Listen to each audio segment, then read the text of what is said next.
So let's get going. We have a stacked undercard on ESPN Plus exclusively starting at 6 p.m. Eastern, 3 p.m.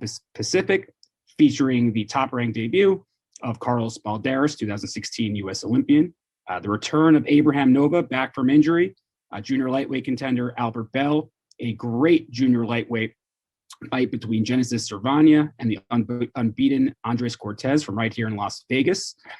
And also, we have a bantamweight showdown between Jason Moloney and Joshua Greer Jr. That is 10 rounds, and that will be the headliner of the ESPN Plus only portion of the show. And then at 10 Eastern, 7 Pacific, 9 p.m. local time, we have a great triple header kicking off with the co-feature, 10 rounds in the junior welterweight division, the undefeated Arnold Barboza Jr. Against Antonio Moran, two all-action fighters coming who are going to throw leather. That is a guaranteed action fight. And then right before the main event, we have the professional debut of a middleweight. You might know this last name. His name is Nico Ali Walsh. He's the grandson of Muhammad Ali, and he's going to be in a 4-round middleweight bout against Jordan Weeks. And then the main event, the grudge match between Andrew Maloney and Joshua Franco. Joshua Franco, the defending WBA super flyweight champion of the world, who defeated Andrew in their first fight back last June in the bubble. They had their rematch last November in the bubble. We all remember what happened, a no decision that occurred after a nearly 30-minute replay review. People are still debating whether that was a punch or a headbutt to this day. I know how Andrew Maloney feels about it, and I'm sure he will reiterate that all to you in just a little bit. But before we get to all that, we are going to start with Nico Ali Walsh, who is joining us now. Nico is the son of Rashida Ali Walsh, who is Muhammad Ali's daughter. And this is one of the most highly anticipated pro debuts in quite some time. So Nico, now that it's fight week, are you sort of like kicking into a different gear here? Yeah, I'm definitely fully in fight mode now. You know, the hard work, the strenuous work is behind me, and I'm just ready to get in the ring at this point. And as a reminder, raise your hand or shoot me a private message if you would like to ask questions, and we will get to questions shortly. And also of note, Nico is trained by Sugar Hill Stewart, obviously the last year's 2020 trainer of the year, who is the head trainer of the heavyweight champion of the world, Tyson Fury. So Nico, I know Nico spent some time during the pandemic in camp with Abel Sanchez. Now he's with the great Sugar Hill Stewart. So Nico, what can you tell everybody about what Sugar Hill has brought to your game and sort of being around all these great professionals that have been in the gym with Sugar Hill and just sort of what you've picked up, what you've learned from all that?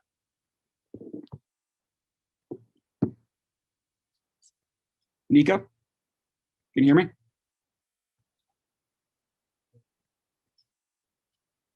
One second. I think we have a slight technical issue. Hold on. Nico's 1 second, everybody.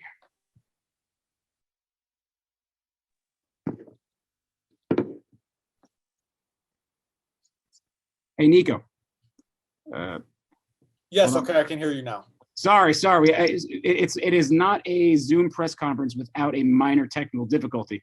So Nico, I was asking, what training with Sugar Hill Stewart, who's has a bunch of great guys in the gym with him. What have you learned? What have you picked up in this camp with a veteran trainer like Sugar Hill in a gym with so many top quality professionals? Well, honestly, the biggest thing I would say is like how to carry yourself. You know, seeing how Tyson carries himself, and these other guys, it's a talent. It's a skill, the way that they just carry themselves, and I've learned to do that. And boxing is mostly mental, so he's very big on the mental side of things, and I'm blessed to have learned that during this training camp. And now we are going to go to the questions. So we're going to start with Cynthia Conte from Ring TV. Cynthia, great to see you. Go ahead, unmute yourself and go ahead when ready. Can you hear me? Yes, we can, Cynthia. Go ahead. Hi, Nico. Congratulations on your pro debut. This is Cynthia Conte from Ring TV. Talk about the moments that you are making your pro debut with one of the most legendary last names in boxing. Is he there? Nico, can you hear us? I said one technical difficulty, Cynthia. Hold on one second.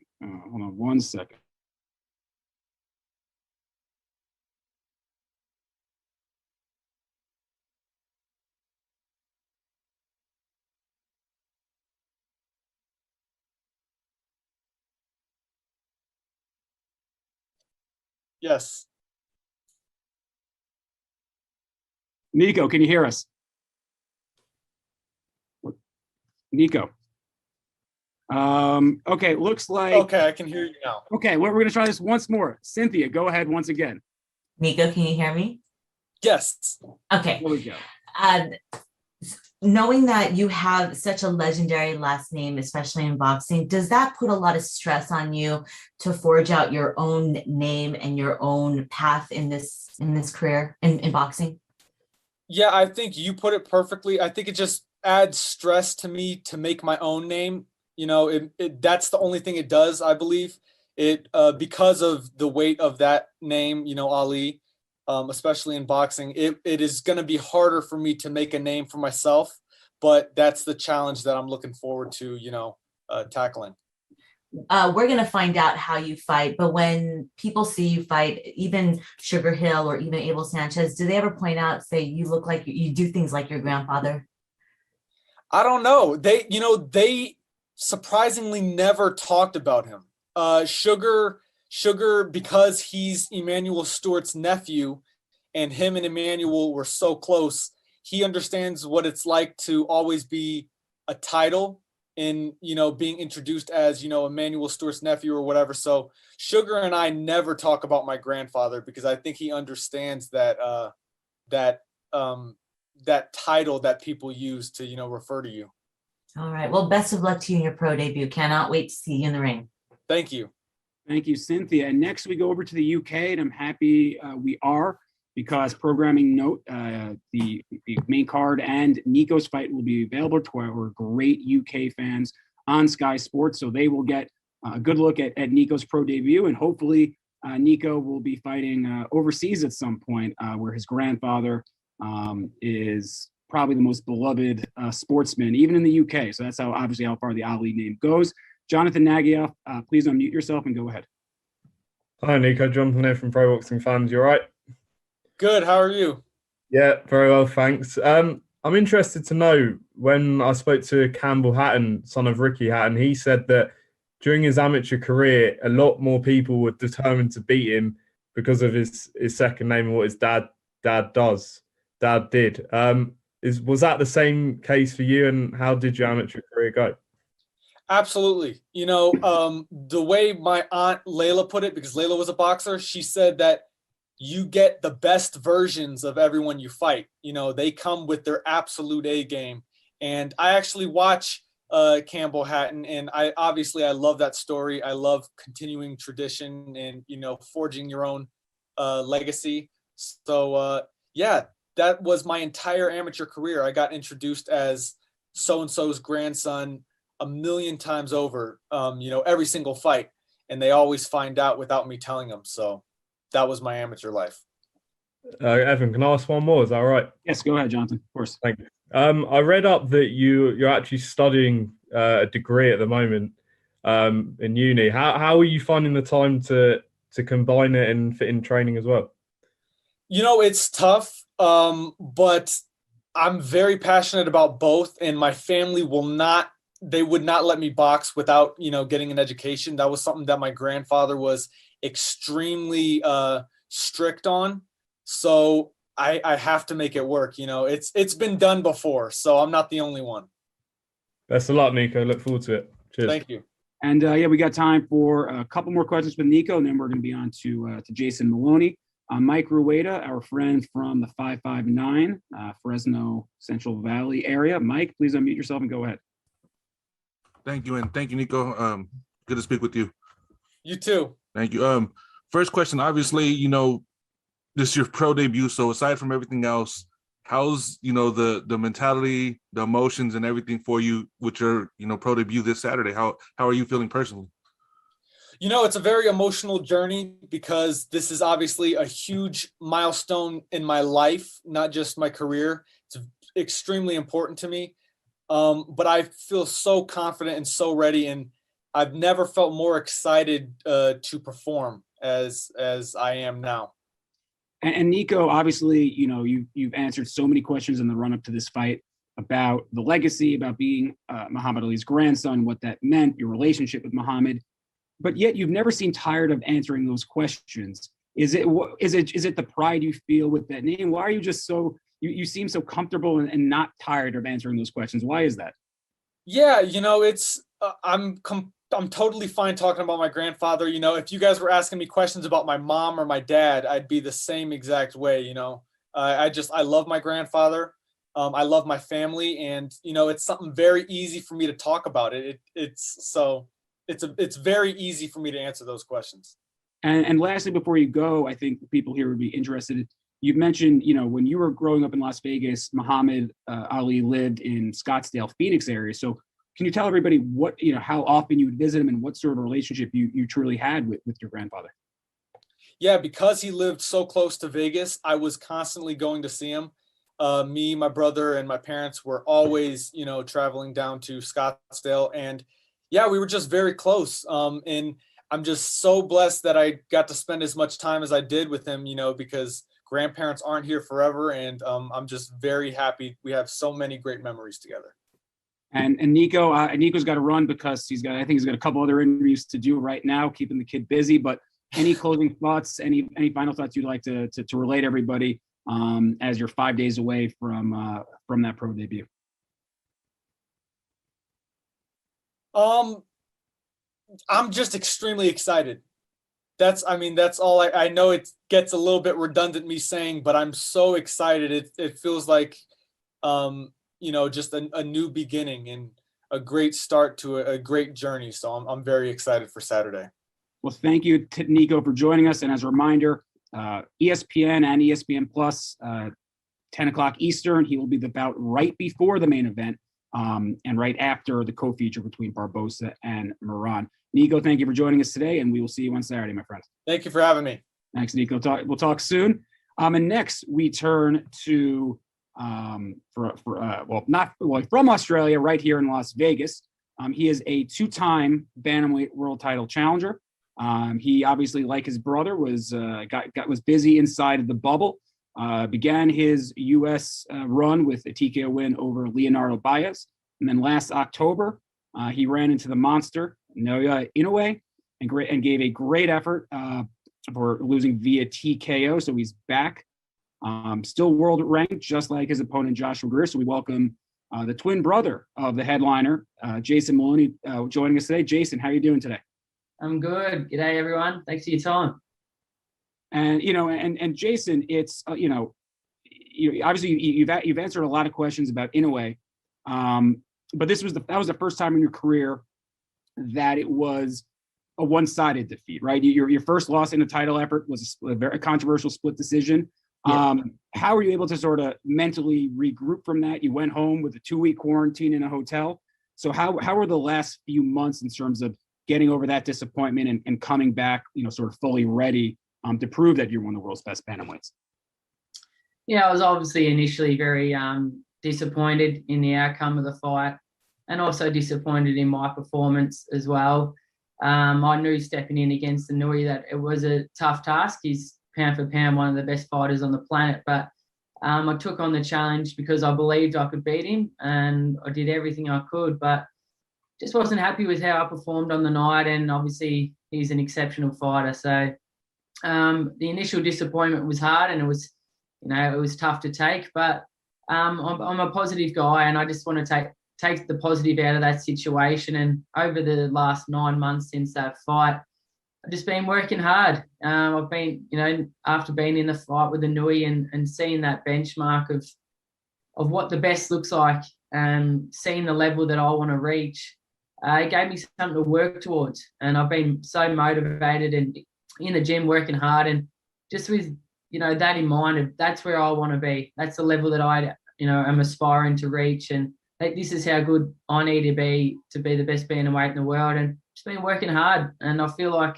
I am a much better fighter from the experience, and looking forward to fighting this weekend and putting on a great performance and showing people that I am back better and stronger than ever.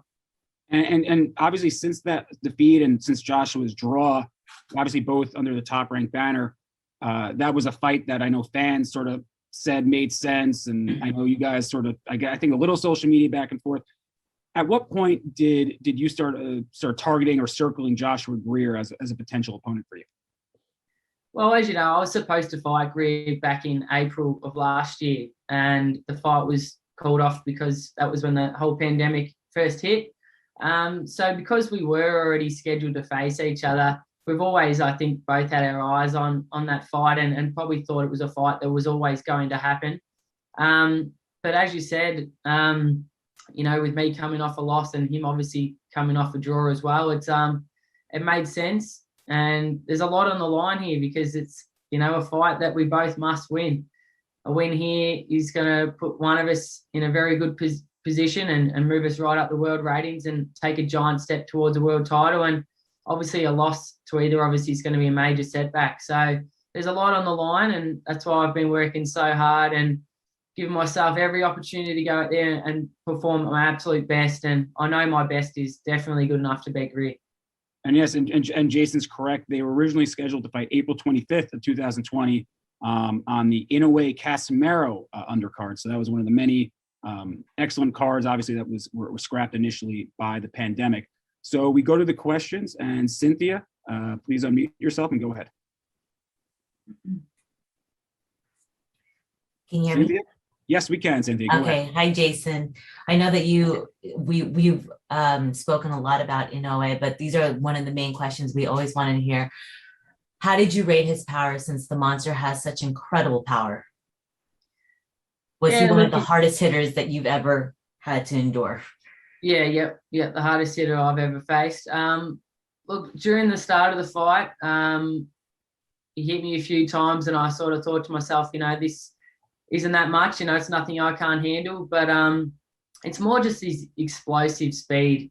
And both times he hit me and put me down, they were just punches I didn't see. And everyone in boxing knows that the punches you don't see are really the ones that hurt you. And it's just that explosiveness that he has. And yeah, it's undeniable that he has exceptional power. So unfortunately, at that top level, you can't afford to wear those big shots too often. And he caught me, and I did my absolute best to get up from that right hand. But he got me good, and I couldn't beat the count. So yeah, he's an exceptional fighter. But as I said, after being in the ring with him, I really think that it's taken my game to another level. So, I'm proud of myself for stepping up to the challenge and taking on the best. You talked about that you wanted to take the positives away from that fight. What were the positives that you learned about yourself? Look, I've watched the fight, and there is moments where I do well, and I am in there, and I know I can compete at the absolute highest level. But as I said, I wasn't very happy with my performance. But this is the new chapter of my career, and now it's time to show everyone what I'm made of. I'm going to come back from this experience better and stronger than ever, and show that that loss isn't going to define me. I'm going to keep moving on, and there's bigger and better things ahead. All right, best of luck to you. Thanks, Cynthia.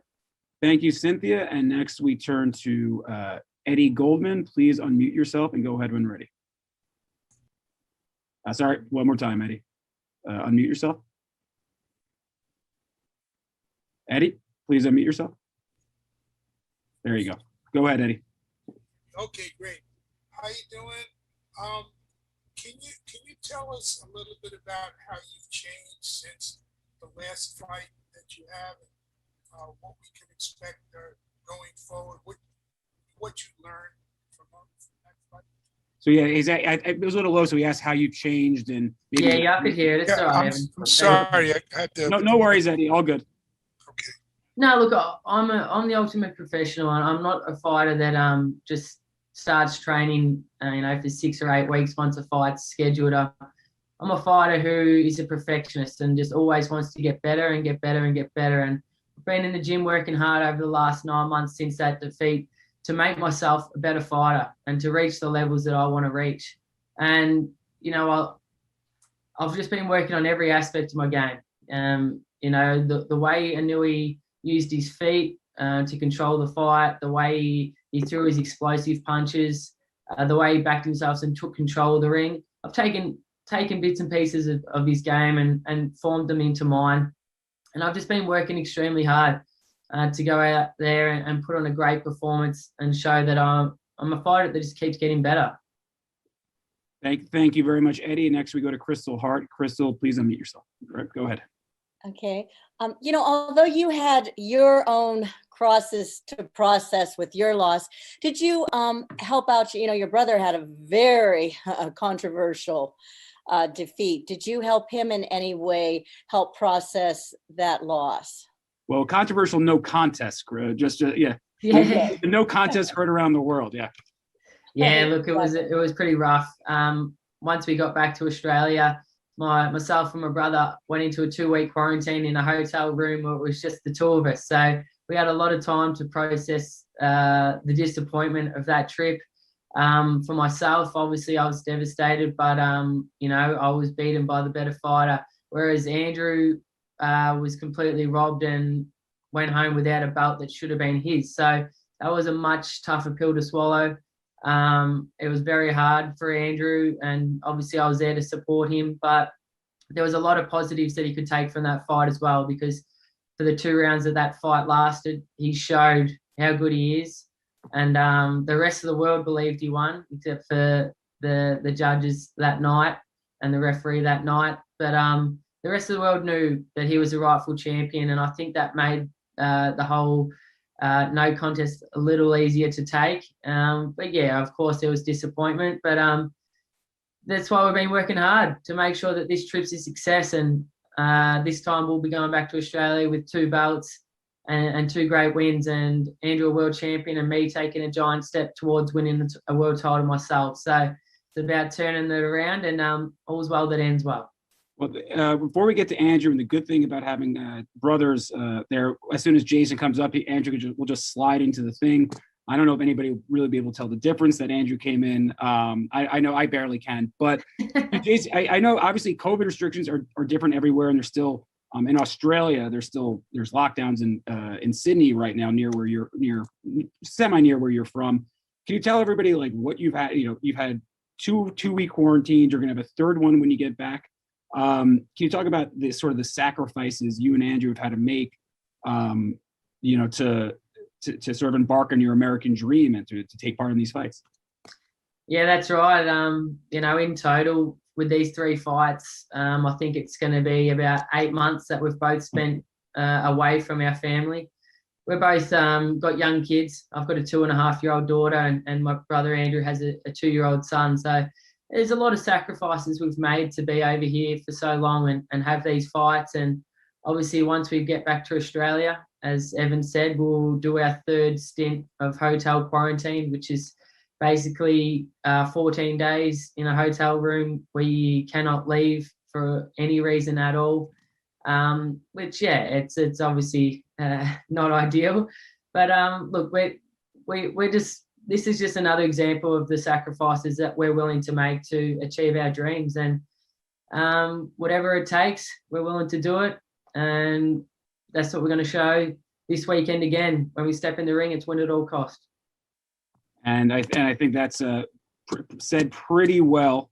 So Jason, we are going to let you go, but so tell Andrew tell Andrew, just slide right in, and we will begin the Andrew Maloney portion of the Zoom call right now.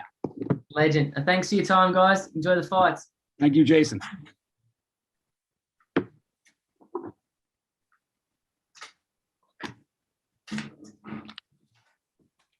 See, the haircut the facial hair is slightly different. And the haircut's a little different. So yes, we can tell the difference. We are joined by the former WBA super flyweight champion of the world. He thinks that a lot of people think he should be a 2-time WBA super flyweight champion of the world, and he will attempt to do that Saturday night. Andrew, welcome. You know, I'm not a fighter, but how tired are you? Are you tired of Joshua Franco at this point? Been 3 training camps for this guy, 3 times in America. I mean, what's it like fighting a guy 3 times in a row, 3 times within a 14-month period? Hi everyone. Thanks for your time. Firstly, you're right, Evan. Like, I'm not tired of fighting him, but I'm tired of thinking about him. It's been like 16 months now that every day, all I've had in my head is beating Joshua Franco. So yeah, I'm looking forward to finishing this trilogy off this weekend, getting my belt back first of all, and then not thinking about Joshua Franco for at least a few months. You know, can you run us through, after the last fight, the WBA mandated a third fight, but it's been 9 long months since the fight. I mean, was there ever a point where you're sort of wondering, when is this fight going to happen, despite obviously the WBA mandating it? Yeah, definitely. I was really hoping this fight would happen early in the year, because obviously that second fight only went 2 rounds. So I was fresh. I got back home and started training immediately when we landed in Australia.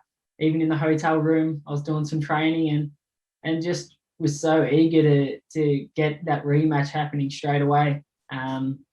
Unfortunately, it kept the fight getting pushed back, and we've ended up now in August, which is obviously a longer wait than I wanted. So there definitely was times where I was thinking, like, I hope nothing gets in the way of this happening, and Franco's team can't find their way to get another fight. So that was definitely a little bit frustrating, but the fight's almost here now, and I'm thankful in a way that we've had 9 months, because I've been in the gym every single day, and I really feel like over the last 9 months I've developed a hell of a lot as a fighter, and I really feel like I've gone to a whole new level now. As a reminder, everybody, if you want to ask a question, use the raise hand function on the Zoom meeting call, or you can send me a direct message to ask a question. We're going to start with Cynthia again. Cynthia, please unmute yourself. Hi, Andrew. Hello. We just spoke with your brother, and we talked about that you guys sat and talked about your fight against Franco. When you ran it back and you watched it yourself, can you play back in your mind exactly what happened over and over and see the outcome that it was what it was? Well, I've watched that fight, I'd say, over 100 times now, and it is just so clear to me that sorry, something's popped up on the screen. I don't know what that is. You're good, Andrew. Keep going. And yeah, like I knew on the night that the damage to his eye was from a punch, and the more and more I watch that fight, the more clear it is. I know the exact punch that did the damage. It's at 1 minute 36 left in round 1. If you want to go and have a look, and you can see that he covers his eye for about 15 seconds after that shot lands, and I'm 100% sure that was the punch that did it, and I know that he knows that as well. He's obviously not going to admit it, but I know deep down he knows that he's not the deserving champion right now, and I know that he's going to come in more determined this weekend to try and prove and basically try and prove to the public that he should be the champion. But I'm even more determined, and I think we're going to have 2 very determined fighters in the ring this weekend, and I think it's going to be a great fight for the fans, but I'm very confident I'll come out on top and come out with my world title. Thank you, Cynthia. Next, we go to Alan Alford. Alan, thank you for your patience. Please unmute yourself. Thank you. Thank you for having us, Andrew. I just have a couple of things. First is, with this fight now, the 3rd time you're fighting him, do you feel as if you know each other too well, where there's nothing that he can do or you can do that will really surprise each other that might be beneficial to you winning this fight? Yeah, I feel like I know him very well. I feel like I have more tools to my game, and I have more things that I can bring to the ring that he hasn't seen yet.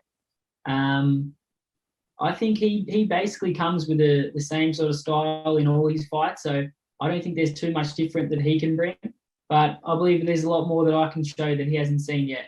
But all in all, I think it's just going to come down to who wants it more, and I believe that's going to be me. Thank you, Alan. Next, we go to Ryan O'Hara from Ring TV. Ryan, please go unmute yourself and go ahead. Hey, how's it going, Andrew? Ryan O'Hara with the Ring here. Speaking to Joshua Franco, he has doubled down, on the whole, headbutt explanation. But I remember there was a UFC fighter who got a bad decision one year, and he was asked after the fight, "Hey, did you think you won that fight?" And he just went, "Hell no, dude. That was a horrible decision. I didn't win." And he got a standing ovation from the crowd. He couldn't believe it. But the fact that this is, although it wouldn't be necessarily good for Franco to admit that, that the headbutt took place, because that would look a little bit bad on him. But the fact that he's continued to double down on the headbutt, is that giving you, even more motivation? Like, what? I just really want to take this guy out and prove that who really is the better fighter. Is that really motivating you right now? Yeah, it does. I mean, I didn't expect that he'd come out and say, "Oh, you know what? I lied. It was a punch."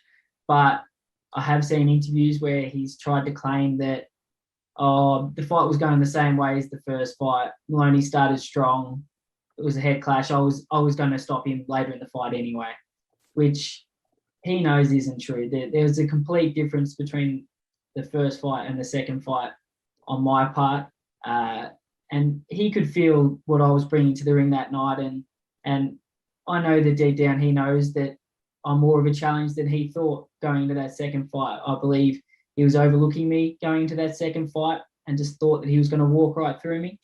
And he got a shock that night when he saw what I brought to the table. Thank you very much, Ryan. A lot of questions for Andrew, so we'll try to get through as many as we can before Joshua Greer. So next we go to the city of brotherly love, Philadelphia. Terrell Van, please unmute yourself and ask your question. Yeah. Can you hear me? Yes, Andrew? Sir. Yes, sir. All right, Andrew, my question is, with a win, you will be the WBA world champion. What's the path that you plan on taking? Is it, to go after the winner of, I don't know if it's official yet, but Estrada versus Chocolatito winner, possible IBF? You did talk to my colleague, Big J, earlier this week, and basically you did cite the potential politics with a Joran Cajas fight now that he's over with PBC. Basically, my question is, to keep it simple, is what path are you looking to take? Yeah, look, I mean, at the moment, I'm honestly not looking past Joshua Franco and not even really thinking about what's next.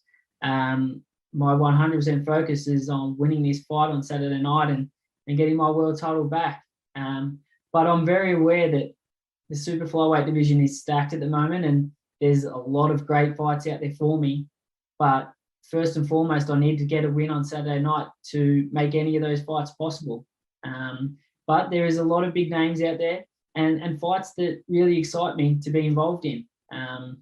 There's obviously the winner of Estrada Chocolatito, which will be crowned as the number one at this 115-pound division. So, yeah, I'd love to take on the best and try and claim that title as the king of the super flyweight division. So that would probably be my preference. But to share the ring with Chocolatito, Estrada, Ioka, and Cajas, even Rungvisai, Quadras, there's so many great names in this division, and they're all fights that I want to be involved in.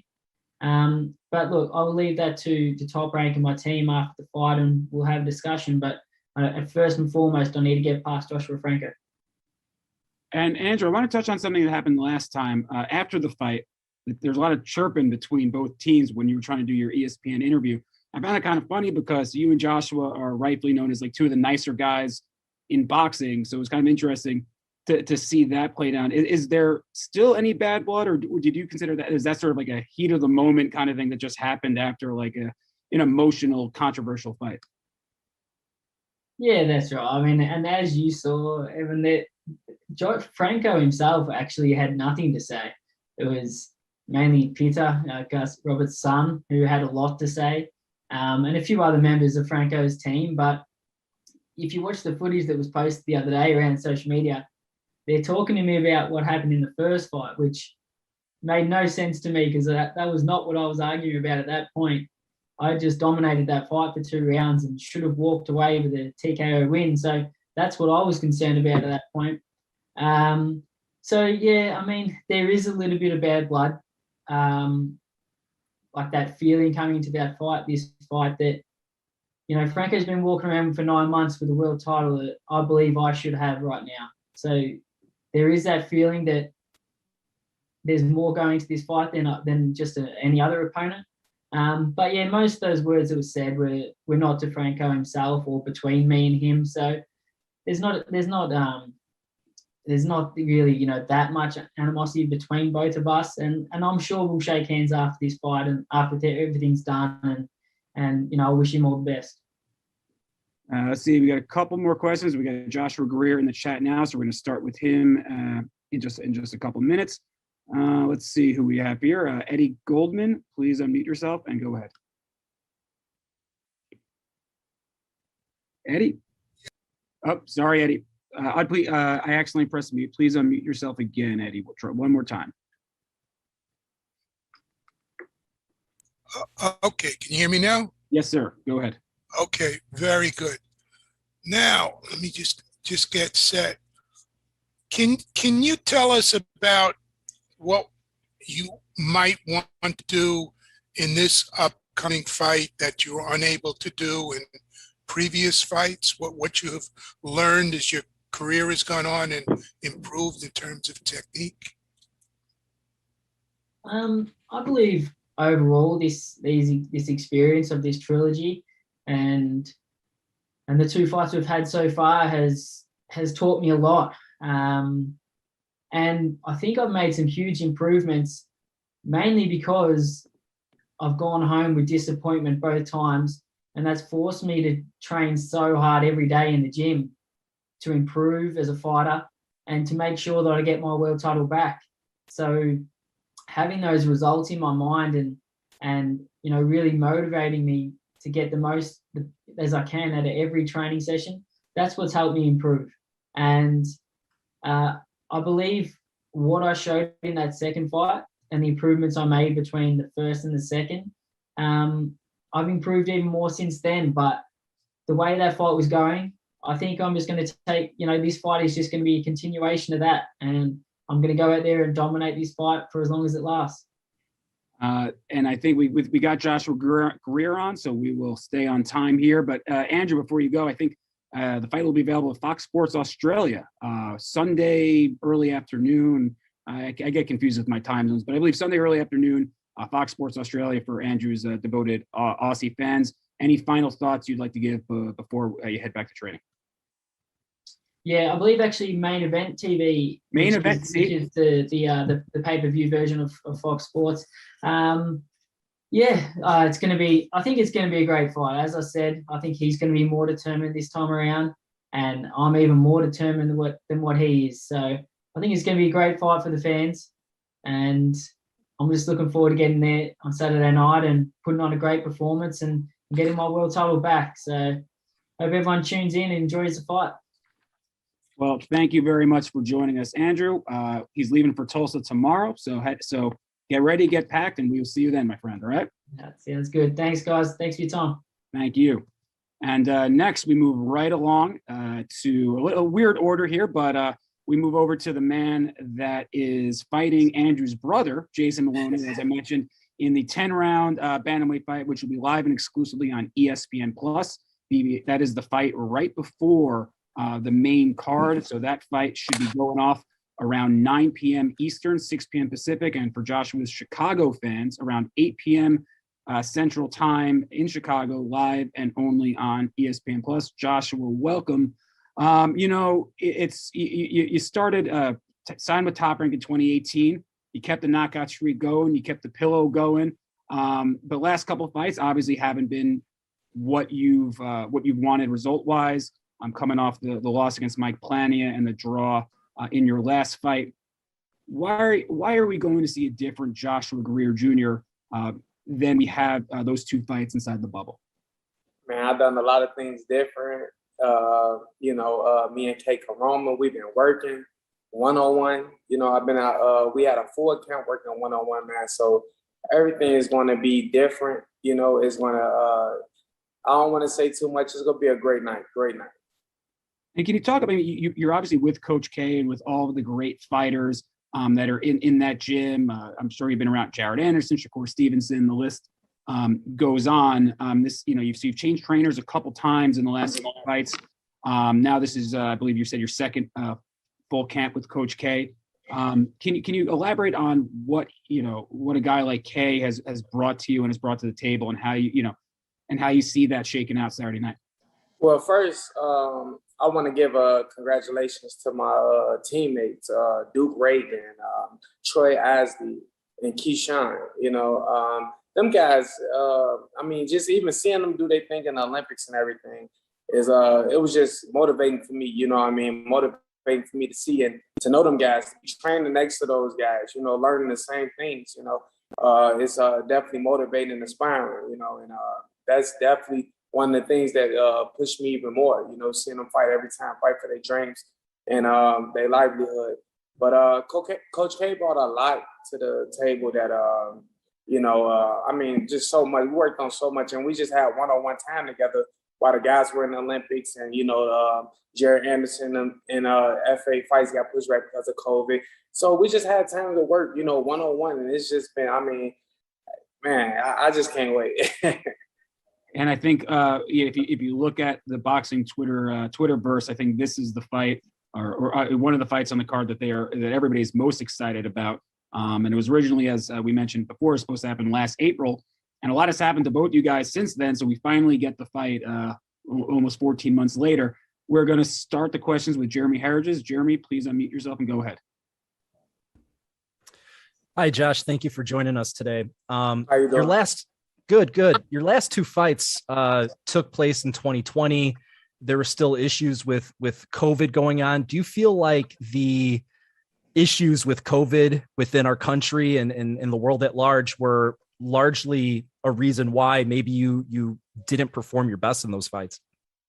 That's possible. I think it had a lot to do with me also. A lot of things that I needed to work on, that's been worked on and fixed and everything. So it's that's possible, but that's really, I'm not a man of too many excuses. So it is what it is. Taking a look at those last two fights, what were some of the things that you felt you were lacking in those fights, and what were your focuses for this upcoming fight? With Plania, I felt like I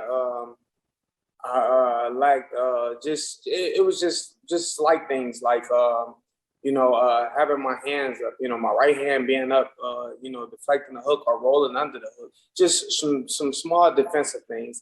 And with Rodriguez, I felt like coming off the Plania loss and everything, I just felt like I could have did more. Of course, a lot of people feel like I want to fight, but I feel like I could have did a lot more. So now this camp has been amazing. As far as just the work and just being one-on-one with K. Karoma, which is like something that's almost impossible to happen with the fighters that he got. But it's crazy. It's just timing was everything. It's just God's plan, because at the end of the day, most of our team was at the Olympics, and then Jared Anderson and FA got pushed back because of COVID. So I just had one-on-one time with Coach K and also the Coach K's partner, Kevin Smalls. And it's just been one-on-one, them on me. And it's just, it's been hell, but hey, it's going to pay off. We have a question. We had a question in the chat from Marquise Johns, who asked about the pillow. We were not answering any pillow questions. That is, Joshua, that's a surprise, right? Pillows. We're not talking pillows yet, right? Right. Hey, Evan, no pillow talk. That's all I love you, Evan. No pillow. Yeah. He asked the question. And I know we talked about that a little earlier. So there's no mention of the pillow. What Josh does or does not decide to do with the pillow, you'll have to wait for Saturday night. You'll have to wait for Saturday night. That'll be the ESPN Plus surprise, all right? So you have to tune in for that. Next, we go to Ryan O'Hara. Ryan, please unmute yourself. Ryan O'Hara. Going once. Ryan? All right. Ryan O'Hara can't figure that out. We'll get back to him shortly. Terrell Van, unmute yourself and go ahead. Yeah. You're up, Terrell. Yeah. Joshua, basically, it was pretty much the same question that Jeremy had about did COVID affect basically your performance in the last fight. But the question I have for you is, what do you see in Jason that possibly, could get you the win? I mean, a lot of things, but Jason Moloney is a good fighter, a good contender.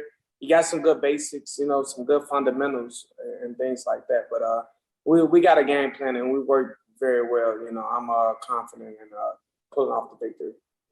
And let's try Ryan O'Hara once more. Ryan, please unmute yourself and go ahead. Hey, how's it going, Josh? Sorry about that. My phone froze, but thank you for taking my question today. I know it's been a few years since you've gotten a win, and looking back at the Plania and the Rodriguez fights, you were on a big run there for a while. What do you think is the reason you ran into these hiccups? Did you from your perspective, do you feel like you felt like that you were at a certain level that you didn't have to train as hard as other guys, or did you just run into different challenges? What's your take? It's just in this game you don't get comfortable. There's no such thing as comfortability. It's always what's next. Like even after I beat Jason Moloney, they're gonna be saying, oh well, it's this guy. You know what I'm saying? It's always going to be what's next. You cannot get comfortable in this game. And I felt at times, I felt like I've got relaxed. I felt my team at the time, got relaxed and stuff like that. And you cannot. That is a no-no in this game. And you got to be hungry, which I'm hungry as ever. I'm the B side, which I love because this is where I come from. That B side mentality is what made me. That's how I made my career. You know what I mean? And why I'm in the position I am today. So I love it. And it's like those things like that is those losses and stuff like that. Those can make you better. You know what I mean? Those are learning experiences and lessons in life. You either learn from them or you don't. And I definitely learned. All right. Next, we go to Mike Rueda. Mike, unmute yourself and go ahead. Thank you. Thank you for taking time today, Josh. Real quick, obviously you've had a good amount of time since your last fight. Do you feel that maybe that's helped you refocus and re-energize coming into this one as well? Yeah, definitely. And I like I said, man, K Karoma and his partner Kevin Smalls, I owe a lot to them. You know what I mean? They've been dragging me to hell and back. You know what I mean? I owe a lot to them. And it's just so much we've been doing, man. I owe a lot to my team. Thank you very much, Mike. And Joshua, before we have Arnold on the line, so we're going to let you run. But before you run, is there any final thoughts you'd like to before you head back to training and before you head to Tulsa? And any final thoughts, Joshua? No, man. I just got to say, man, whoever counted me out, they couldn't count. You know what I mean? I see everybody August 14th. It's time to work. I'm clocking in, baby. All right, so that's Joshua Greer Jr., still world ranked at bantamweight. And as I said, no pillow questions. That will be answered Saturday night. Joshua, no pillow thank you very much. We will see you soon, man. All right. And next up, thank you to Joshua for that. And next up, we go to the undefeated world ranked junior welterweight contender from South El Monte, California, in Los Angeles. He is in the passenger seat driving the car. We always have some interesting Zoom locations for these, but we appreciate Arnold spending some time. Arnold, welcome. It's been a long time. There he is. It's been a long time out of the ring for you. Nearly 10 months. Can you talk about what the last 10 months have been like for you? Obviously, coming off of the win over Alex Saucedo and all the stuff that happened in that fight. How you been, Arnold? Well, it looks like we have a frozen Arnold Barbosa. So everybody just bear with me 1 second while we get him back. Hold on.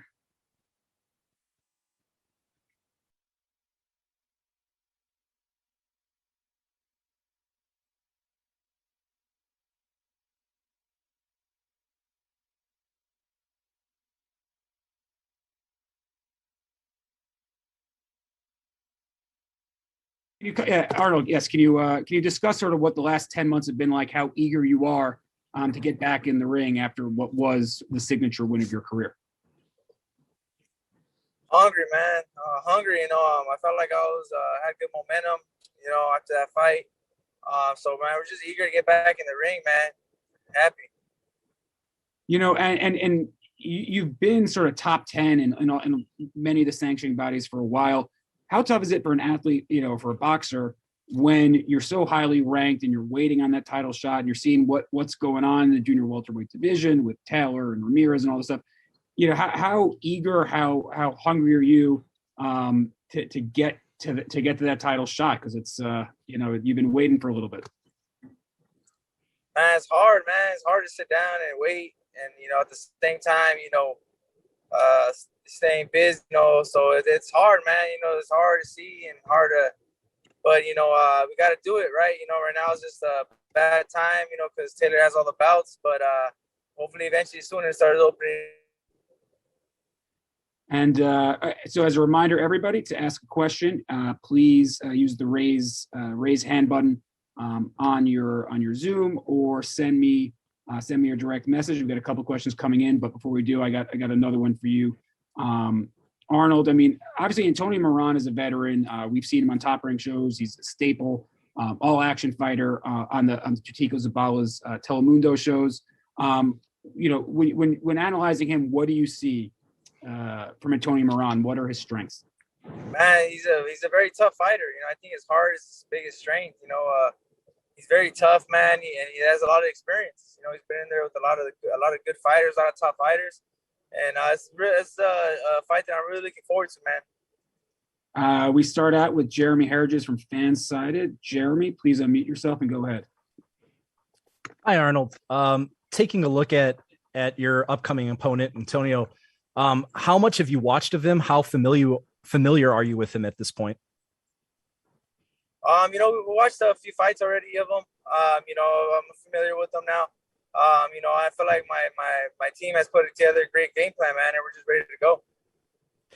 He's been in there with experienced guys, some top names, but hasn't come away with one of those big wins. Do you feel almost like this could be a situation where it's almost like a trap fight, a guy with a lot of power that might be hoping that you aren't expecting a lot from him? Is this maybe a more dangerous opponent than people are thinking of? Of course, man. These are the most dangerous opponents. I feel like, if I was in his situation, I would go out there and try to, do everything I can to pull out the upset, but, I don't train like I'm the favorite, I always train like I'm the underdog. So I think that's what gives me an edge. Last question for me. Taking a look at a division that's incredibly loaded. There's a lot of big names up there.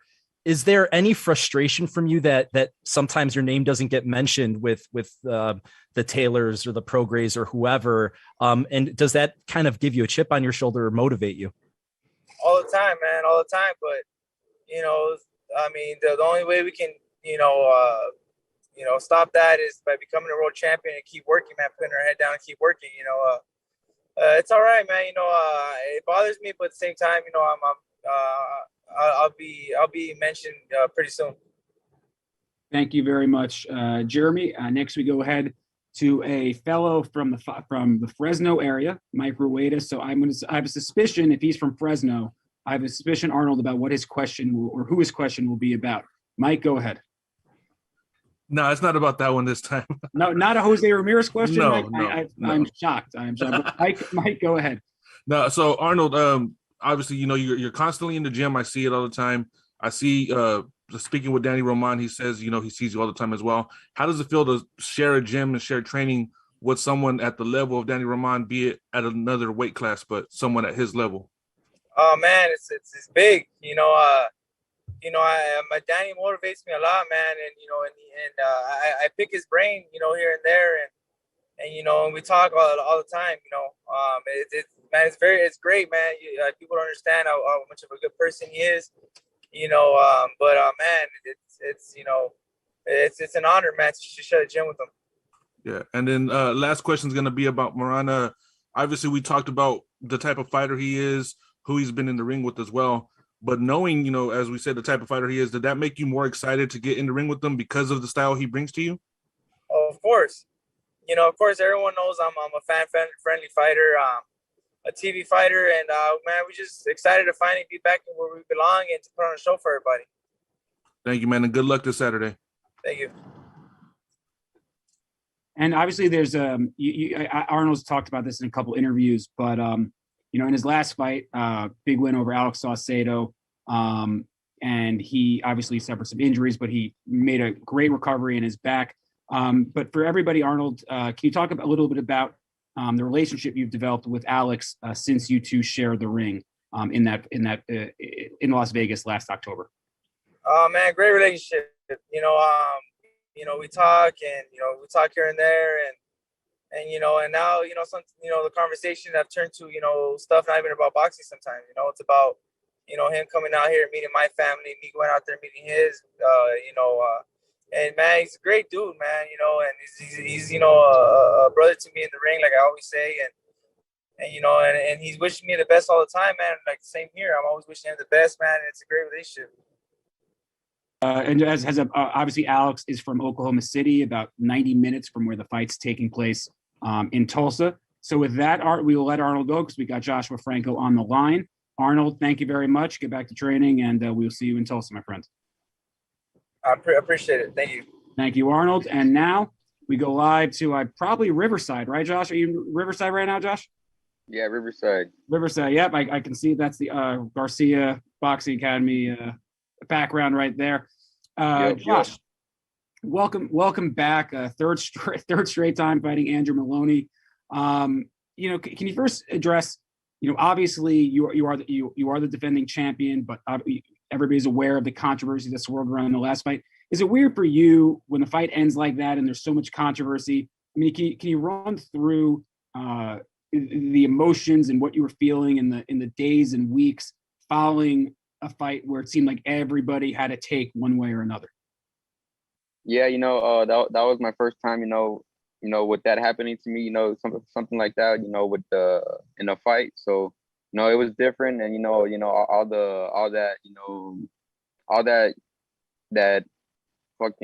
that hate I was getting, excuse my language, sorry, all the hate I was getting, I just, at first, it was bothering me because, people were nonstop with it. I had, DMs, going and going, talking, people talking crap to me. So it was different, but, as time passed on, I got over it, and, I just, stopped caring about it, stopped caring about, the opinion of, those people that were talking shit.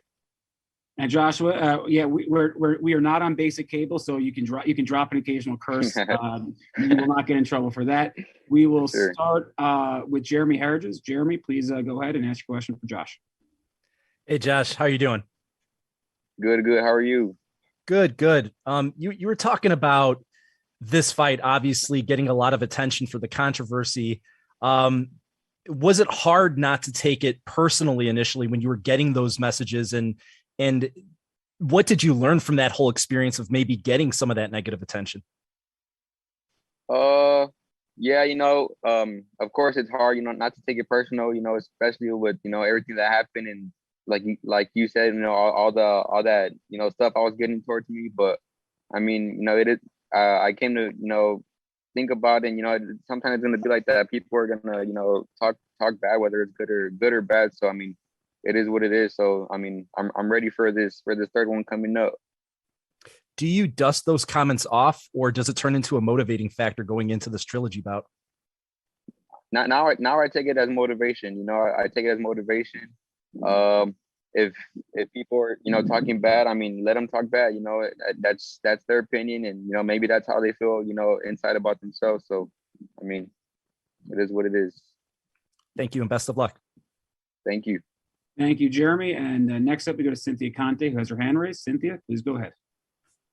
Hi, Joshua. I asked Andrew about the fight, how often or how many times he's watched it, and he said that he's watched it over 100 times. And he mentioned at 1 minute and 36 is where you held your eye. I want to know, did you and Robert and the team watch it over and over? And what did you take from that, from what you saw in your own fight? I did watch it a couple of times. I didn't, rewatch it that many times. But I mean, it was only a 2 round fight. You know, I mean, I didn't really take much from it, but that, you know, I mean, you know, he started strong like he did the first fight. I mean, the way I seen it, it was going the same way as the first fight. You know, I was gonna start bringing him down little by little. So, I mean, that's how we're, you know, had this third fight. You know, we're gonna handle our business in this third fight. What did you learn about him since now this is your trilogy fight? Do you think he's going to come in with the same game plan? Because he said he knows what he needs to do because he already technically knows your style. I mean, he could say what he says. I mean, you know, at the end of the day, we're gonna be the ones, you know, getting in the ring, and you know, we'll see if he can figure me out again. I mean, but I mean, I don't think that's gonna happen. Are you angry going into this fight because of what even Jeremy said with the emotions that you're going in, or are you with the chip on your shoulder, or are you just going to go in there and know you're the man and not let your emotions get to you? Yeah, I am the man, you know.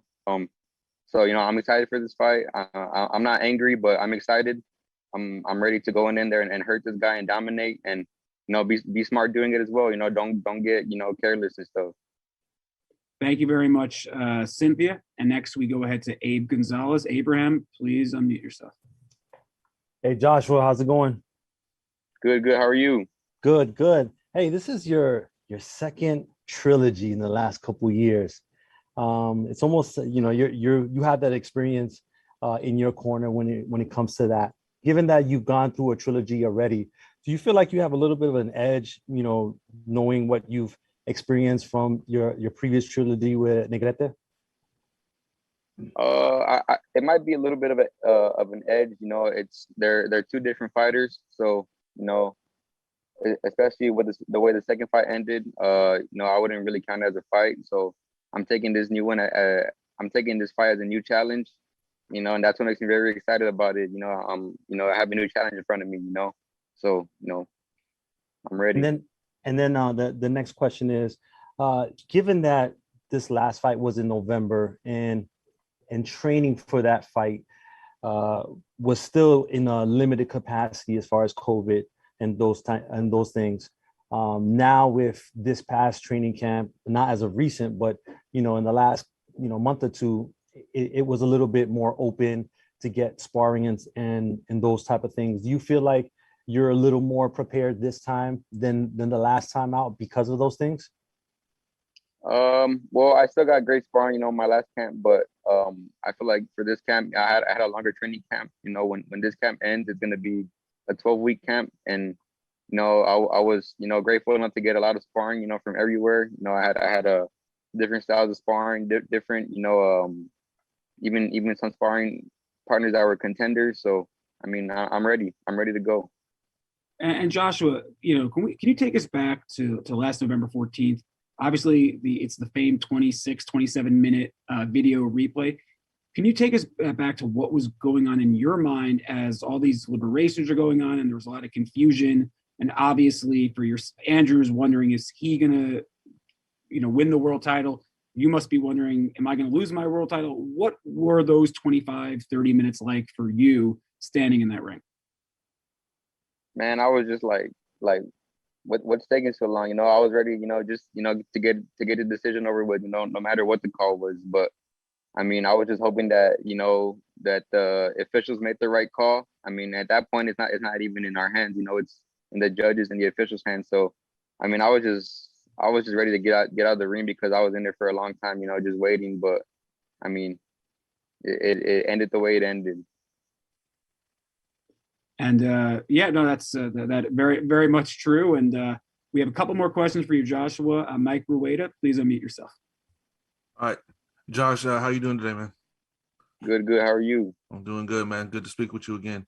Obviously, man, you've been hearing Andrew's name, and he mentioned this earlier. You've been hearing his name now for 16 months since the very first fight. As you said, you've been in this camp now for 12 weeks. How much more motivation and maybe just anger and, you know, pissing you off does that make you leading into this fight, and hopefully for you and for him ending this whole run of fights for you guys? You know, well, at first, you know, it did piss me off a lot, but as time went on, you know, I started, you know, getting over it. But you know, I did have a lot of motivation going into this camp, and I mean, I took all that fire in with me, and that's why I trained my ass off, you know. So I'm ready. I'm ready to go, and I'm ready to dominate this guy and punish him come Saturday night. Thank you very much, Mike. And next we go to Ryan O'Hara. Ryan, please unmute yourself. Hey, Josh, Ryan O'Hara here with the Ring. It's good to talk to you again. And Yes, I know we talked about a few weeks ago, and you were talking about how going into the rematch, that you came into camp a little bit too heavy, and that obviously changed for this upcoming fight. Now that we're approaching fight night, how are you feeling? And has there been any improvements from the last time we've spoken? I'm feeling very good. I woke up very excited today, knowing that it's fight week. So I'm very excited. I can't wait. To weigh in, eat something good, and then Saturday night, have fun in there. And there hasn't been any changes, since the last time we spoke. It's just the same thing, training hard, and this week, just cutting it down. I asked Andrew this and mentioned, you and Andrew are known as two of the nicer guys in boxing for good reason. There was a little, after the fight, there was obviously emotions got hot with your team and his team. Is there any bad blood between the two? I mean, I know the camps are one thing, but do you feel any bad blood between the two of you personally, or is that just, or is the other stuff just the external factors going on? Is there any bad blood between you and Andrew personally in your mind? In my mind, I would say, there is a little bit of bad blood there, because of, I know that he's been talking, saying that he deserves the title, this and that. But he might feel that way. But the way I feel is you don't deserve a title, from a fight that only went 2 rounds. And I mean, that's why, I'm glad we made the third fight. I didn't even have to take this fight, but I wanted to, just so I could, prove to myself and prove to Andrew Maloney. I'm going to remind him, what I did the first fight. And obviously that first fight was a unanimous decision last June, and what was an upset at the time. Joshua, are there any final thoughts you'd like to share before I probably leave in for Tulsa tomorrow or Wednesday? So any final thoughts as fight week continues? Now I just want to say thank you everybody for the time, and make sure to everybody tune in Saturday night on ESPN. See an explosive performance from me, and you don't want to miss it. It's going to be fireworks, the whole card. Thank you so much, Joshua, for joining us today, and we will see you in Tulsa. That concludes the Q&A portion of the call. As a reminder, Saturday night, Hard Rock Hotel and Casino Tulsa, 10 p.m. Eastern, 7 p.m. Pacific on ESPN and ESPN Plus, Sky Sports in the UK. Undercard starts at 6 p.m. Eastern, 3 p.m. Pacific time. Great fights on that, including Joshua Greer and Jason Moloney. My apologies. Stack card Saturday night in Tulsa. We will see you then. Joshua, thank you. Thank you, everybody. And we will see you fight night. Cheers.